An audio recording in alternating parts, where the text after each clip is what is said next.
Bueno, don Ricardo, usted llegó en viernes, siempre es agradable conversar con usted. Ha sido acosado por el consumismo, por una señora que vinieron a ofrecer unos productos, unos dulces de leche, que eso se consigue en la Tres Marías ahí en Baní.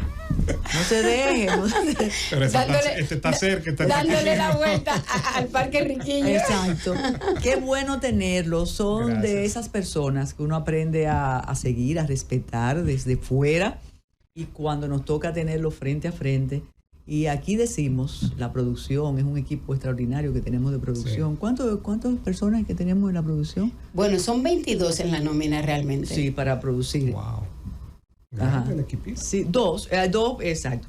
Y la verdad que la casualidad nos favorece, porque la semana pasada estuvo aquí Lucille Belmont. Sí. Y ya usted estaba pautado para estar aquí.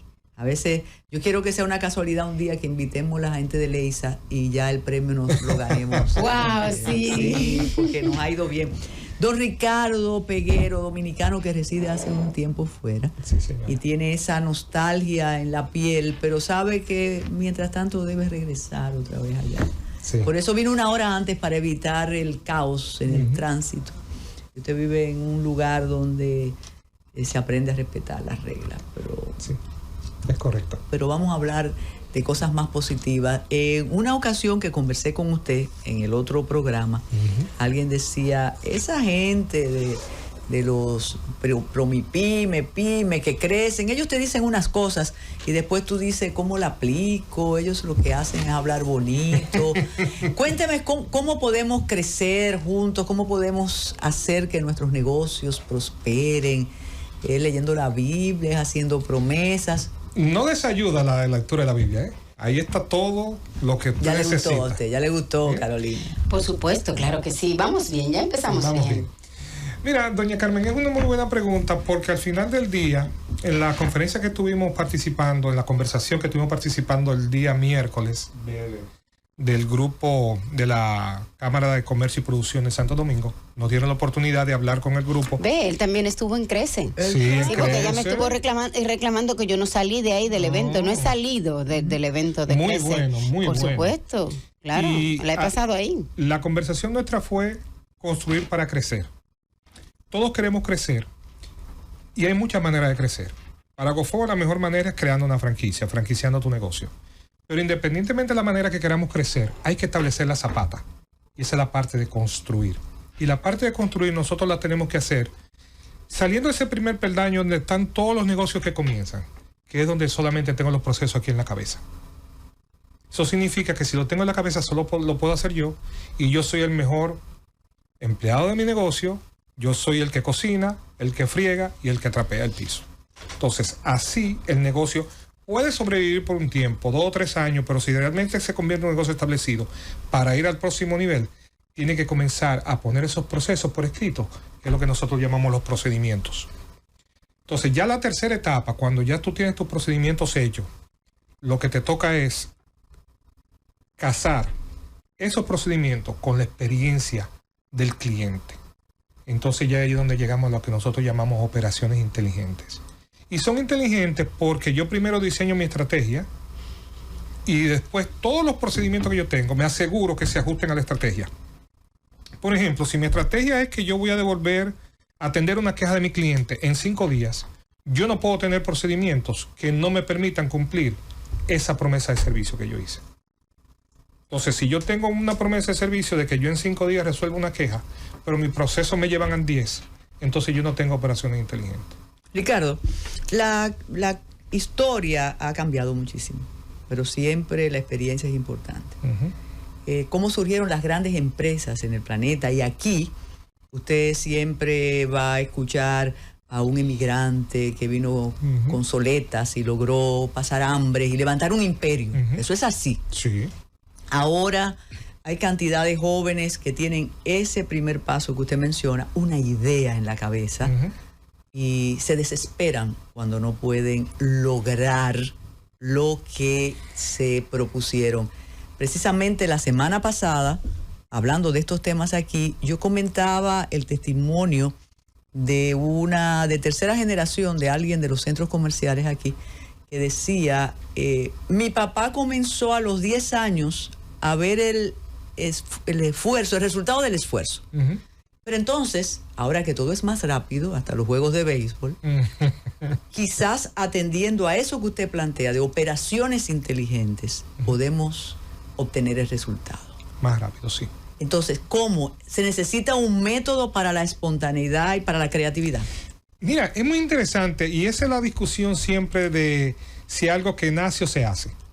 Al final es una combinación, pero yo siempre digo que la persona que es consistente siempre le va a llevar a la persona que nace pero no es consistente.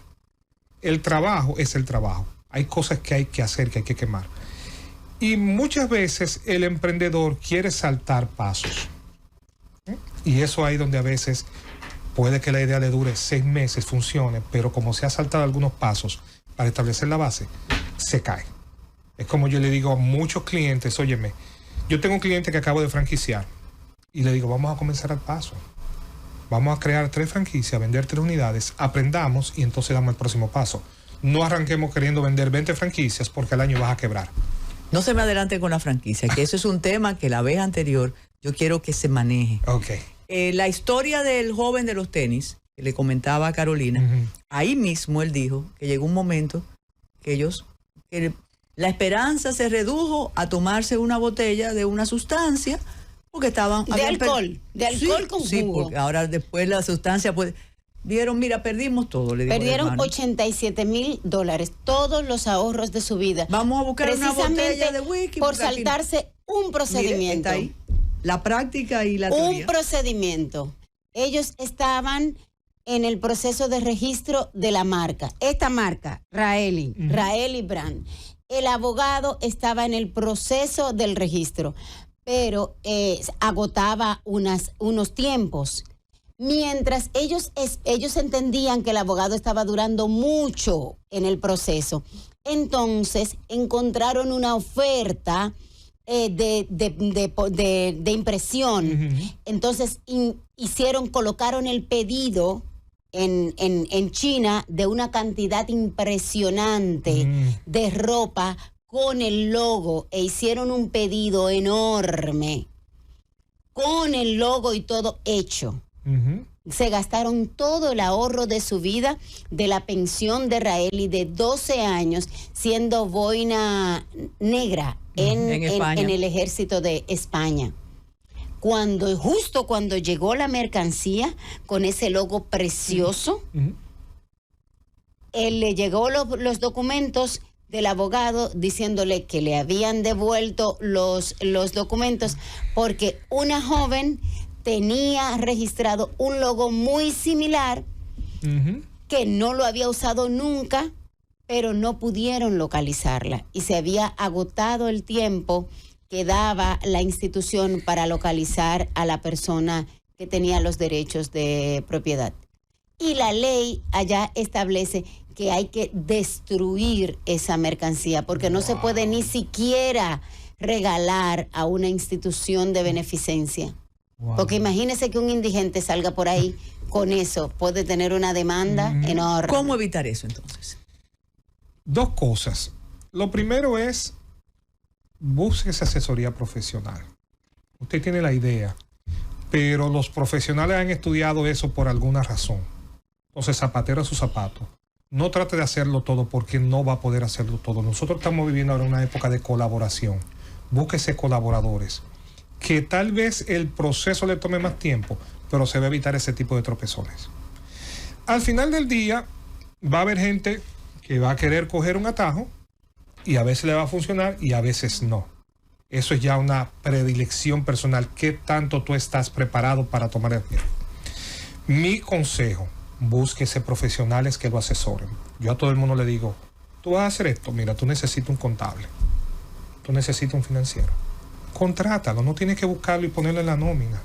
Págale un dinero y ahórrate un dolor de cabeza el día de mañana. Porque es que son cosas que uno no ve ahora. Y de buena a primera tú estás creciendo y lo que no parecía un problema se pone de todo el tamaño y tienes tú que salir corriendo a resolver algo ya como una urgencia en vez de algo importante. Ricardo, es cultural. Nosotros no nos dejamos asesorar de este lado del mundo. Mira, yo creo que no. Yo creo que no. Hay una combinación de factores. Nosotros los dominicanos en particular tenemos ese verbo que se llama el joseo. Queremos estar, y es algo a veces yo veo mucha gente que quiere estar en movimiento por estar en movimiento. Es como caminar en una máquina. Tú te estás moviendo, pero no estás llegando a ningún sitio. Y hay personas que se sienten que cuando están en movimiento están haciendo algo. Como el ratón de laboratorio. Por ejemplo, yo tengo un caso de personas que conozco que llegan y me dicen, no, vamos a arreglar esto y lo otro, y lo arreglamos y hacemos esto y lo otro. Pero en lo que arreglan una cosa, como no se detienen a planificar lo que van a hacer, dañan como 5 cosas en el camino.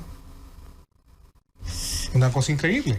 Sí. ¿Pero por qué? Porque no nos tomamos el tiempo de planificar, de pensar un momentito, de tomar unos 5 minutos, por lo menos hacer un mapa de dónde nosotros queremos llegar y cómo vamos a llegar ahí. Si Ay, no, los políticos vamos aquí. para allá. Ay, los políticos No lo meta aquí. en bolita. No. Pero acababas de decir, Ricardo, que hay que contratar los profesionales, que hay que dejarse asesorar, que hay que contratar. Y con eso es suficiente, porque a veces hay personas que contratan a los especialistas solo para acallar su conciencia. ¿Es suficiente eso? Porque los muchachos contrataron al experto. Pero no lo esperaron. Exactamente. No tenían un plan. ¿Con eso es suficiente? ¿Con contratarlo? Al final del día, mira, son muchos los factores que van a determinar que un negocio sea exitoso o no. Lo único que tú puedes hacer es minimizar los riesgos de las cosas que tú puedes controlar. Hay cosas, por ejemplo, mira, ese caso de que ellos no encontraron en los centros espiritistas a los dueños de la marca. Eso por más plan. Tú sí tienes un plan de, ok, yo voy a someter esto y voy a esperar. O sea, hay que contratarlo, pero también hay que dejarse guiar por el experto, Tú no por el haces nada especialista. contratarlo y después hacer lo que te da la gana, pero por lo menos entonces ahorrate el dinero del experto, si eso es lo que vas a hacer al final. Pero todo, donde nosotros es la parte de planificación. Yo he visto gente perfectamente planificando y en la ejecución hacen lo que le da la gana. ¿Cómo venden los servicios un especialista como usted? Aquí, usted lo debe haber oído en la familia durante años, que las manicuristas tienen las uñas mal arregladas. Entonces, a veces quien asesora dice, bueno, él es un teórico, pero no me puede decir nada. ¿Cómo logra transmitir la confianza en el cliente que le va a preguntar, bueno, ¿y usted qué hace? ¿Cuál es su empresa? Vender el servicio. ¿Cómo se logra esa empatía? Mira, lo primero es que yo tengo, gracias a Dios, la ventaja de que yo también soy un emprendedor. Yo tengo mi negocio allá en Estados Unidos, en Canadá, y yo he sabido desde cero arrancar negocios. Y yo sé por dónde han pasado todos los dueños de negocios. Y sé que al principio el mismo problema. Lo que tenemos es tirar el negocio para adelante, arregla eso después, y en el camino lo Que hay arreglamos. elevación y que no cumpla con la ley, que ya no se puede. Exacto. Pero nosotros también venimos, gracias a Dios, yo vengo de una escuela muy vieja que era Codetel, donde yo aprendí la parte de planificación y ejecutar y seguir un plan. Y la calidad. Y la calidad. Es una escuela, realmente. Es una Sí. escuela, no, muchacha. Entonces, ¿qué sucede? Nosotros, en mi caso, podemos hablar de que porque lo hemos hecho. Por ejemplo, yo te hablo de franquicia porque yo tengo una franquicia. Y yo te puedo decir todos los dolores de cabeza que tiene un franquiciado. Porque yo soy un franquiciado. Yo te puedo hablar de comenzar un negocio porque nosotros hemos comenzado un negocio desde cero. Entonces, ya yo he vivido esa experiencia. Y lo que nosotros tratamos es de aportar nuestro granito de arena, nuestra experiencia, para que no cometan los errores que nosotros cometimos. A mí me tomó esta primera franquicia que compramos, nos tomó como 4 años evaluando franquicias. Cuando es un proceso que ahora yo he aprendido que lo podemos hacer en 4 meses. Cuando comenzaron aquí las franquicias, era algo como cuando se hablaba del Alzheimer, que tú decías, ¿cómo es eso? Y posiblemente usted se acuerde, Carolina, no, que aquí llegaron unas franquicias en los años 80 y 90 que fueron fugaces.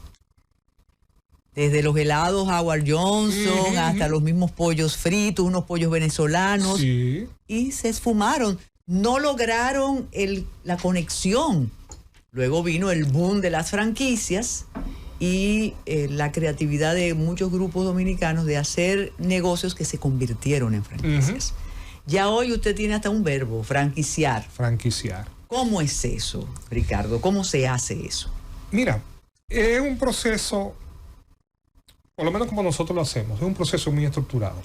Y nosotros también lo hacemos en 4 meses porque seguimos un procedimiento que aprendimos de nuestro socio de Franchise Consulting Company, que es nuestro socio en Estados Unidos y Canadá.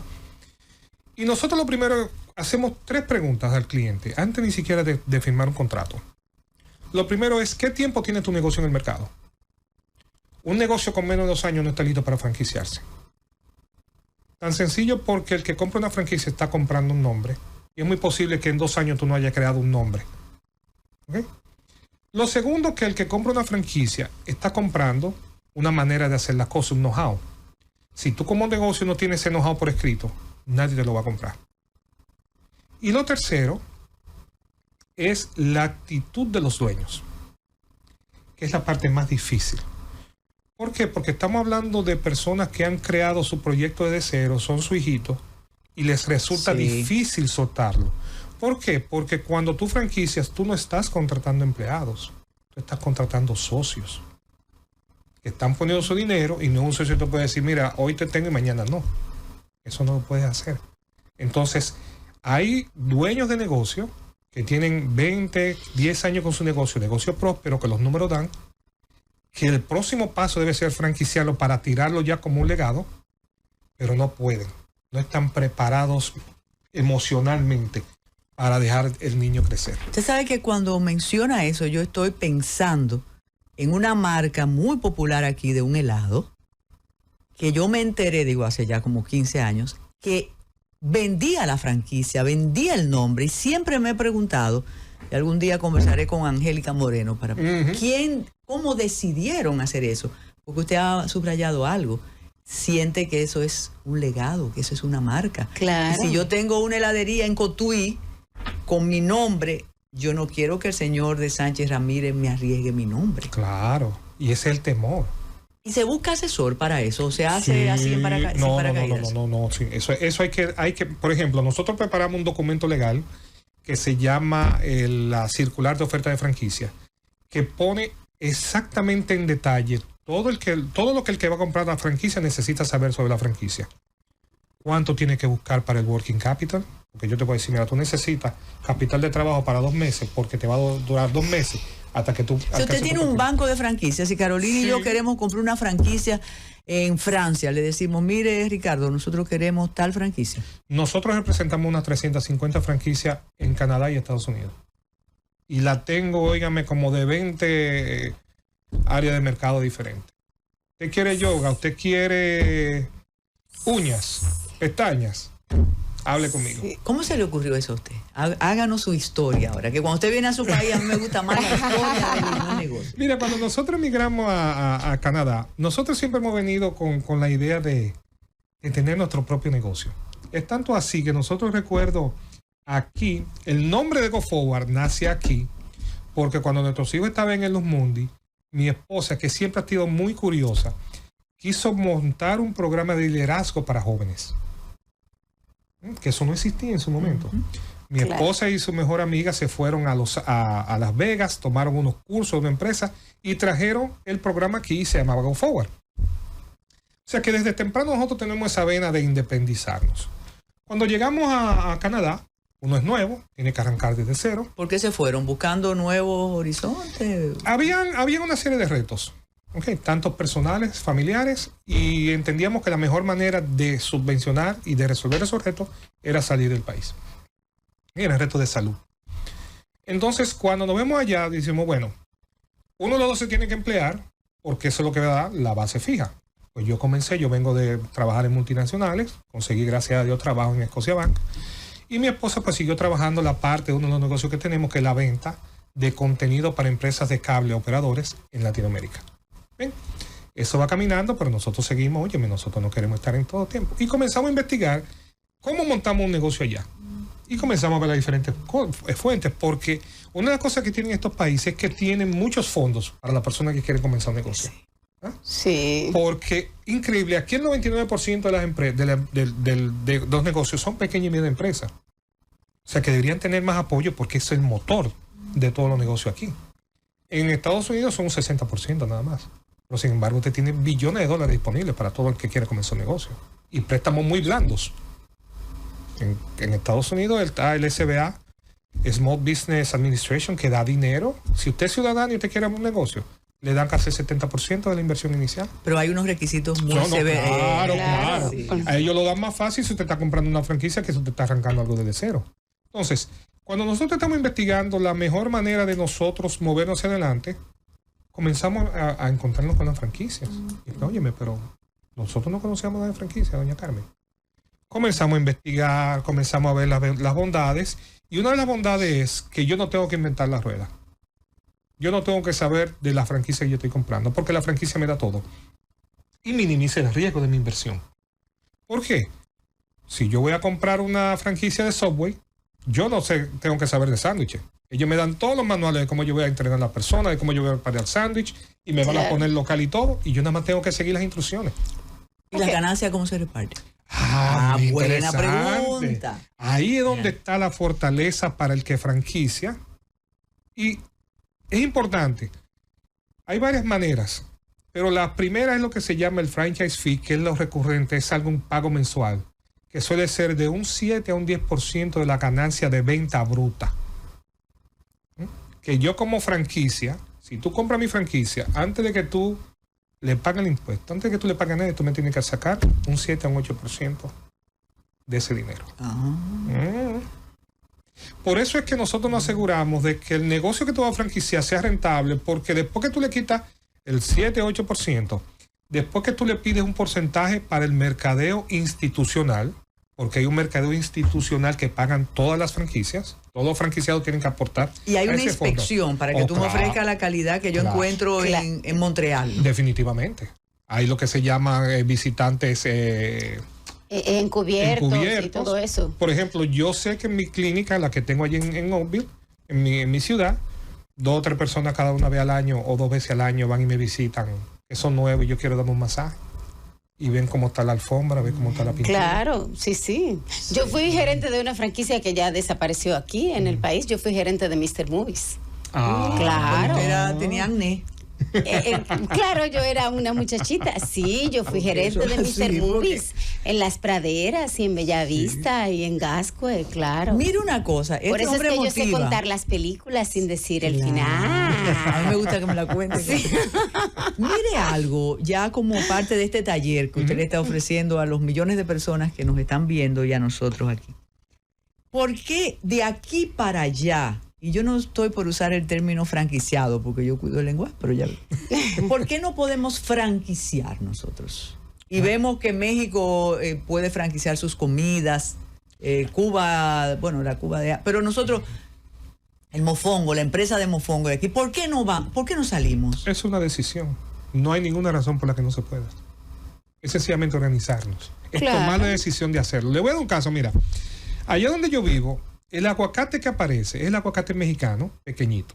Tú lo encuentras en todas partes. Y de vez en cuando encuentras el dominicano. Yo soy miembro de la Cámara de Comercio de Toronto, hispánica, allá en Toronto. Y tuvimos una reunión hace 2 semanas. Y yo le estaba hablando a una de las distribuidoras que cogen frutas de Latinoamérica y la distribuyen allá en Canadá. Y digo, ¿por qué ustedes no me traen aguacate dominicano? Hay que abrir una casa de la dominicanidad allá en Canadá. ¿Y tú sabes lo que me dijeron?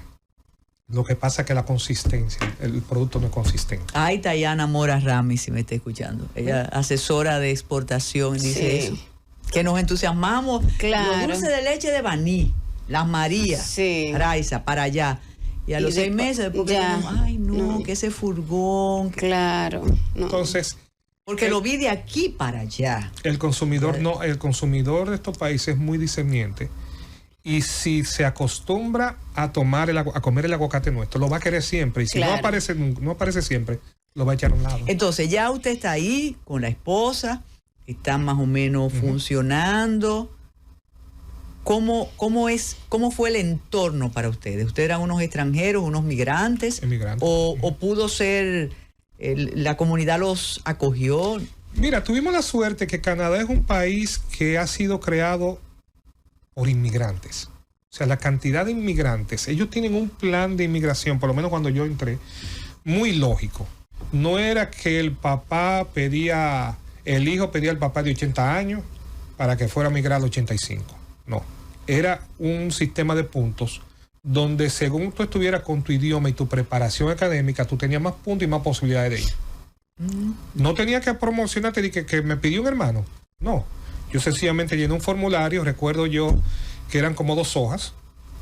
Tú tenías estudio tanto, yo sé inglés, todo, lo sometiste, daba más de 70 puntos, estaba casi aprobado ya. Era solamente asegurarse de que tú no tuvieras problema en la policía, por ejemplo. Pero eso era todo. Entonces, es un sistema de migración inteligente, lógico, diseñado. ¿Por qué? Porque Canadá es un país muy grande, con muy poca gente, y necesita crecer rápido. Nosotros cuando llegamos era 30 millones, ahora estamos por los 40 en Canadá. Pero es por esa migración. Entonces, ellos es una cultura que está abierta a la migración. No es tal vez como algunos otros lugares que le temen al inmigrante. No, allá lo reciben con los brazos. Hay muchos programas inmigrantes. Mira, tú llegas sin el idioma y el Estado te paga para que tú aprendas el idioma. Si quieres aprender francés, te paga para que tú aprendas francés. Te da clase para que tú puedas incorporarte a la sociedad y puedas aportar a la sociedad. O sea que de verdad, nosotros tuvimos la suerte de un país, como te digo, muy, muy abierto a la inmigración y no nos sentimos nunca que éramos fuera. ¿Usted ha logrado clientela dominicana? Sí. ¿Y confían o lo sueltan en banda? No, confían. Yo te voy a decir que nosotros acabamos de franquiciar a Maiden Beauty Experience, el salón de belleza aquí que está en Acrópolis, en Blue Mall, en Arroyo Hondo y en Operación Fernández. Lo hicimos en 4 meses. Pero entonces, yo iba a decir emprendedora, porque pienso que esos son negocios que hacemos las mujeres. ¿El emprendedor hizo el contacto con usted? Mira, nosotros comenzamos a hacer el contacto y a presentarnos así como nos estamos presentando aquí. Participamos en grupos de negocio y conocimos a esas personas y hablando, pues, porque no es un proceso corto, ¿eh? La persona tiene que estar también preparada para dar el salto, porque es que hay mucho misterio aquí sobre lo que es una franquicia. Sí. Por ejemplo, hay una creencia que piensa que las franquicias nada más pueden ser de comida. Sí, hay mucha gente que piensa en principio. Comida. Sí. O que tú tienes que ser muy grande para para franquiciarte. O de rentacar, por ejemplo, también. Es cierto. O que tú tienes que ser muy grande para franquiciarte. Nada en lo absoluto. O que mi negocio no se puede franquiciar. Sí. En realidad son pocos los negocios que no se pueden franquiciar. ¿Y el sistema financiero nuestro entiende un préstamo, una línea de crédito para eso? Está comenzando. Sí. Está comenzando. Por ejemplo, el Banco Popular tiene programas donde ellos tratan de identificar personas que quieren comprar una franquicia. Sí, mi hermano con ese programa empezó a franquiciar su escuela de choferes. Y ya tiene en La Vega y en San Cristóbal. El Banco Santa Cruz. La escuela de choferes Los Ríos. El Banco Santa Cruz, nosotros estamos negociando con ellos porque también ellos están tratando de preparar un programa de ese tipo. ¿Por qué? Es cierto. Porque es que, de nuevo, aquí en nuestro país, el 99% de las empresas son pequeñas y medianas. Uh-huh. Eso es un mercado que los bancos no pueden darse el lujo de descuidar. ¿Y qué es lo que tenemos que hacer? Ayudar a esa empresa a seguir creciendo. Y la mejor manera de crecer, doña Carmen, se lo digo, es menos dolor de cabeza, es menos riesgoso, es más rápido. En el tiempo, imagínate que una sucursal a ti te cueste 5 millones abrir una sucursal. ¿Cuántos 5 millones tú tienes mal puestos para tú abrir sucursales? Pero recuerde, dicen que aquí es más fácil, dicen no, una realidad, conseguir un préstamo para un vehículo que para un negocio. Claro. Entonces hay que cambiar esa. Lo que pasa es que el vehículo le ponen muchísimo seguro y el negocio puede quebrar un montón de veces. Yo te garantizo que en el tiempo que tú abres una sucursal, yo te abro 5 franquicias. ¿Y cómo la gente puede contactarte y tener asesoría o orientación o posibilidad de explorar? Claro, porque ya que nos está diciendo tantas cosas, claro. Bueno, pues quién sabe. Mira, nosotros nos pueden seguir en Instagram en Ricardo Peguero de @ no hay arroba ahí. Pueden entrar en la página a www. Y usted responde sí, directamente. Sí. Vamos a ver en Instagram, ¿O tiene relaciones franquiciadas? Ay, qué interesante. Yo tengo muchos colaboradores. Sí. Vamos a ver en Instagram. Sí, en Instagram entra a Ricardo. Ricardo Peguero. Ricardo Peguero. De David. Ya. Ajá. Ya. Ricardo Peguero de. Perfecto. Mire, entonces, ¿y cómo lo descubrieron para invitarlo a esta actividad? Sí. ¿Cómo lo descubrieron a usted? Mira, es algo muy, muy buena la pregunta, doña Carmen, y se lo quiero dar recomendación a muchos emprendedores. Muchos de nosotros a veces pensamos que la mejor manera de caminar es a través de Instagram, TikTok y cosas así por el estilo. Eso tiene su lugar. Yo le recomendaría, y se lo digo en base a experiencia, porque yo puse un dinero en esas plataformas y no me resultó. Use sus relaciones. Usted conoce a alguien que conoce a alguien. Y ese que conoce a alguien lo va a ayudar. Nosotros, por ejemplo, tenemos la suerte de conocer a Josefina Thomas, que trabaja en la Cámara de Producción y Comercio de Santo Domingo. Y a través de nuestra amistad, me dijeron, pero mira, nosotros estamos haciendo el programa Crece, yo quiero que tú vengas aquí a hablar. Okay. Y también hemos tenido la suerte de trabajar con nuestro gran amigo Eduardo Balcácer. Oh, pero imagínese. De Codetel. De Codetel, claro. O sea, amigo de una dama de persona. Te digo, yo un caballero de persona. No, es dama, porque eso un se caballero. Va. Óyeme, y te digo, yo estoy maravillado con. Nosotros conocemos a Eduardo desde los tiempos de Codetel y siempre ha sido la misma persona, muy, muy real. Y él nos ayudó cuando vinimos la primera vez aquí en junio a prepararnos todo un media tours que está dando los frutos que tenemos ahora. Yo creo que la mejor red aquí entre nos es esa, la de amigos que de verdad te conozcan. Ricardo Peguero Day. Ajá, y mira, ya tú tienes Go Forward, ahí está. Okay. Pero no sean comesolos ahí. Ricardo, no, perfecto. Ricardo Peguero Day. Y también tiene otra página que es Go Forward Inc. Así mismo, como Go, como si fuera Go Forward, de adelante en inglés, Inc. de incorporado. Así que denle a seguir y ahí tiene toda la información. Y ahí se va a encontrar con dos cosas que estamos haciendo. Primero, nosotros hemos creado una comunidad de negocios que arranca el 18 de octubre, donde nosotros una vez al mes vamos a traer en la primera parte de la conferencia artistas invitados para hablar de problemas reales de los emprendedores y los dueños de negocios. No necesariamente las cosas que están en el libro, sino cosas que pasan en la vida real. Y después vamos a dar mentorías grupales donde los cómplices, que como nosotros llamamos a las personas que participan con nosotros, porque ese es nuestro lema, somos cómplices, vamos a intercambiar problemas y es posible que yo no sepa cómo enfrentarlo, pero tal vez hay uno en el grupo que ya pasó por eso y lo va a compartir. Qué interesante. Y queremos que aprendan uno de otro. Y lo otro que estamos haciendo, porque doña Carmen, a mí, como le dije esa vez, nosotros nos fuimos pero no nos fuimos. Y yo quiero en mayo, tenemos planificado, identificar a franquicias de aquí para llevarla a una exhibición a Toronto. Pero qué interesante. ¿Por qué? Porque nosotros vemos allá una diáspora que tal vez está viviendo allá por una relación, pero piensa tal vez retirarse aquí y tiene la moneda fuerte que tal vez puede invertir aquí en una de tus franquicias y prepararse para su retiro. Bueno, nos quedamos con el regusto de seguir escuchándolo. Muchísimas gracias. Un placer. Por aceptar esta invitación, de verdad que nos motiva muchísimo. Sí. Ustedes, ahí viene el gobierno que estábamos esperando, es el gobierno de la tarde, sí. Y la apuesta de nosotros quedó pequeña, pero esperen las primarias, porque parece que es de 95 a 2.5 y 2.5. Claro, yo voy a compartir la cuenta de él en mis historias, así que si no pudieron anotarlo, que lo busquen ahí, para que lo sigan. Y recuerden que hoy es día de San Miguel, así que cuidado. Buenas tardes. Buen fin de semana.